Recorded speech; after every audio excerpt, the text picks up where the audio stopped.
কাজের মধ্যে ছিলাম, এখনো মানে নিজের জন্য আসলে কেনাকাটা কিছু করতে পারিনি। এখনো কেনাকাটা হয় নাই? 28 রোজা চলে আসলে এখনো কিছু হয় নাই, এত ব্যস্ত কাজে। এমনি ঈদের দিনের এক্সাইটমেন্টটা কেমন থাকে? আগের মতোই কি থাকে নাকি এখন? বেসিক্যালি মানে যেটা হয় যে অনেক শুটিং এর জন্য কস্টিউম কিনতে হয়েছে, সো বলা যায় যে ওগুলোর মধ্যে থেকে একটা আমি পিক করে ঈদে পরে ফেলবো। আর ঈদ তো সেটা ছোটবেলার মতো ওরকম আর হয় না।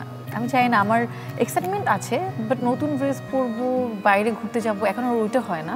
এখন হচ্ছে বাসায় একটু দেরি করে ঘুম থেকে উঠবো, খাওয়া দাওয়া করবো, আম্মু আব্বুর সাথে সময় কাটাবো, এটাই। মানে ছোটবেলার এক্সাইটমেন্টটা কোথাও না কোথাও এখন একটু। ছোটবেলা যেটা হতো যে দাদার বাসায় যেতাম, দুপুরবেলা লাঞ্চ করতাম ওখানে।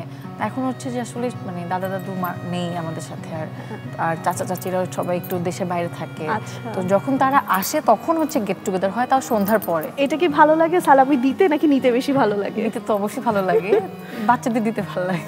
আপনাদের সবাইকে স্বাগত জানাচ্ছি কনকা কুইক রেসিপিতে। আপনাদের সাথে আছি আমি সাদিয়া তাহের। অলমোস্ট ঈদের দিকে আমরা চলেই এসেছি। আপনাদের সবাইকে ঈদ মোবারক। আশা করি সবাই অনেক অনেক ভালো আছেন। আর বরাবরের মতো আজকেও আমার সাথে আছে একজন প্রিয় অতিথি। তিনি আর কেউ নন, সবার জনপ্রিয় অভিনেত্রী সাদিয়া আইমান। কেমন আছেন আপু? ভালো আছি। ঈদ মোবারক। ঈদ মোবারক। ঈদ তো একদম চলেই আসলো, এখন ঈদের প্রিপারেশনস নিয়ে কেমন ব্যস্ততা? কাজের মধ্যে ছিলাম, এখনো মানে নিজের জন্য আসলে কেনাকাটা কিছু করতে পারিনি। এখনো কেনাকাটা হয় নাই? 28 রোজা চলে আসলে এখনো কিছু হয় নাই, এত ব্যস্ত কাজে। এমনি ঈদের দিনের এক্সাইটমেন্টটা কেমন থাকে? আগের মতোই কি থাকে নাকি এখন? বেসিক্যালি মানে যেটা হয় যে অনেক শুটিং এর জন্য কস্টিউম কিনতে হয়েছে, সো বলা যায় যে ওগুলোর মধ্যে থেকে একটা আমি পিক করে ঈদে পরে ফেলবো। আর ঈদ তো সেটা ছোটবেলার মতো ওরকম আর হয় না। আমি চাই না, আমার এক্সাইটমেন্ট আছে, বাট নতুন ড্রেস পরবো, বাইরে ঘুরতে যাবো, এখন আর ওইটা হয় না। এখন হচ্ছে বাসায় একটু দেরি করে ঘুম থেকে উঠবো, খাওয়া দাওয়া করবো, আম্মু আব্বুর সাথে সময় কাটাবো, এটাই। মানে ছোটবেলার এক্সাইটমেন্টটা কোথাও না কোথাও এখন একটু। ছোটবেলা যেটা হতো যে দাদার বাসায় যেতাম, দুপুরবেলা লাঞ্চ করতাম ওখানে। এখন হচ্ছে যে আসলে মানে দাদা দাদু নেই আমাদের সাথে, আর চাচা চাচিরা সবাই একটু দেশের বাইরে থাকে, তো যখন তারা আসে তখন হচ্ছে গেট টুগেদার হয়, তাও সন্ধ্যার পরে। সালামি কি পাওয়া হয় ঈদে? সালামি থেকে কখন মিস নেই। আমি আগে ছোটবেলা তো সালাম করি, হাত পাততাম, এখন তো সবাই অটোমেটিক্যালি দিয়ে দেয় নিজে থেকে। এখন আমার দিতে হয়। আমার কাছে আমার ছোট ছোট কাজিনরা এসে সালাম করে। আমার ছোট ভাই যে আমার যাকে দেখতে আমার থেকে বড় লাগে, ও এসে আমার থেকে সালামি চায়। তো এটা কি ভালো লাগে সালামি দিতে নাকি নিতে বেশি ভালো লাগে? নিতে তো অবশ্যই ভালো লাগে, বাচ্চাদের দিতে ভালো লাগে।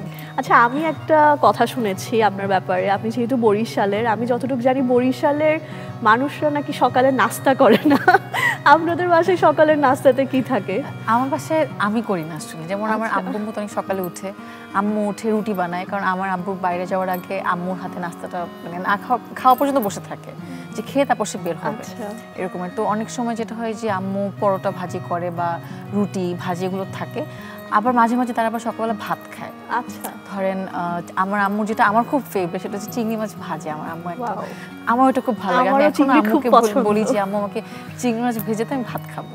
তো চিংড়ি মাছ ভাজা, ভাত, আবার সাথে মাঝে মাঝে ডিম ভাজা থাকে, এটাই আর কি। যেহেতু ঈদ সামনে, আজকে কিন্তু আমি আপনাকে একটা স্পেশাল রেসিপি করে দেখাবো, আর ওইটার জন্য আমাদের একটু কিচেনের দিকে চলতে হবে।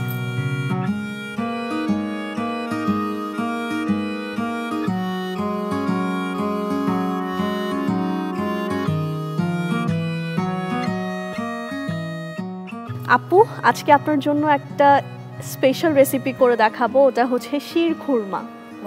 কিন্তু শির খুরমাটা আজকে আমরা কিন্তু কনকা রাইস কুকারে করব, খুবই ঝটপট, একদম সবকিছু মিক্স করে এখানে করব। কিন্তু তার আগে কি কি লাগছে উপকরণটা আমরা দর্শকদেরকে একটু বলি। দর্শক চলুন দেখে নিই শির খুরমা করতে আমাদের কি কি উপকরণ লাগছে।